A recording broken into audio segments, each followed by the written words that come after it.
Welcome back to the Talking Hedge. I'm Josh Kincaid, and this is your Cannabis Business Podcast.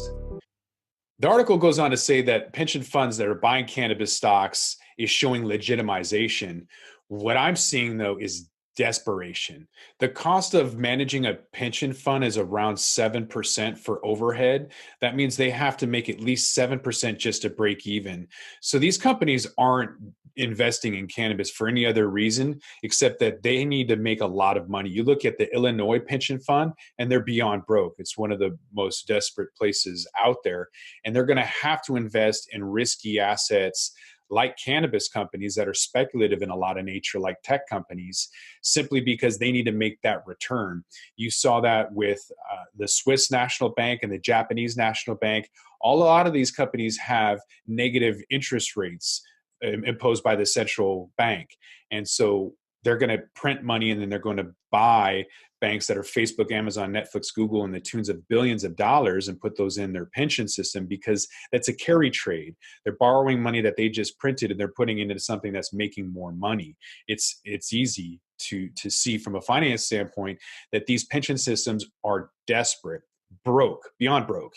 California, you name it, all of them are.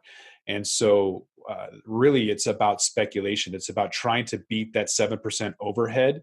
And when you're making the ETF MG Alternative Harvest Index, ticker symbol MG, has 48% year to date. So within 4 months, they have a 48% return. And pension systems need that. Bottom line, this is about dollars and cents. Why did Sweden's government buy Aurora Cannabis and Canopy Growth stock? On average, more than 32 million shares of Aurora Cannabis are traded on the New York Stock Exchange.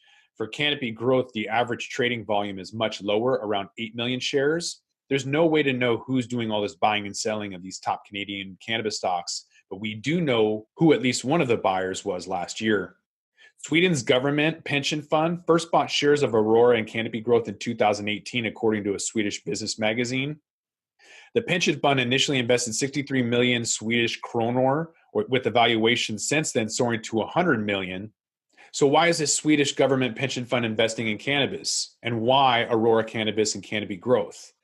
The Swedish equity fund invests in nearly every single stock that's included in a particular index. So it's a fairly simple explanation.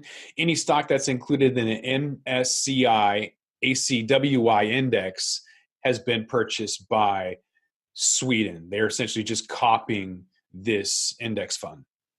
The index holdings include more than 2,700 stocks across 11 sectors in 23 developed markets and 24 emerging markets. So when Aurora Cannabis and Canopy Growth were added to MSCI ACWI index in 2018, the Swedish pension fund scooped up shares of both stocks. The Council on Ethics of Sweden's funds recommended against buying cannabis stocks, but the fund managers chose to ignore that recommendation. And it's not just Sweden. Canada's Public Sector Pension Investment Board bought shares of the 4 marijuana producers last year: Aurora, Canopy Growth, Afria, and Kronos Group. Last year, the California Public Employees Retirement Fund, or CalPERS, also invested in 2 cannabis stocks. CalPERS bought stakes in Canadian marijuana producer Tilray and cannabis-fused biotech Insys Therapeutics. Both were relatively small positions, however, a few $100,000. They also invested in alcoholic beverage maker Constellation Brands several years ago. There's turned out to be an indirect investment in Canopy Growth as well in 2017 when Constellation bought a 10% stake in Canopy Growth. And with that, we're going to roll this one up. I'm Josh Kincaid. Don't forget to like, share, and subscribe, or don't, and I'm out.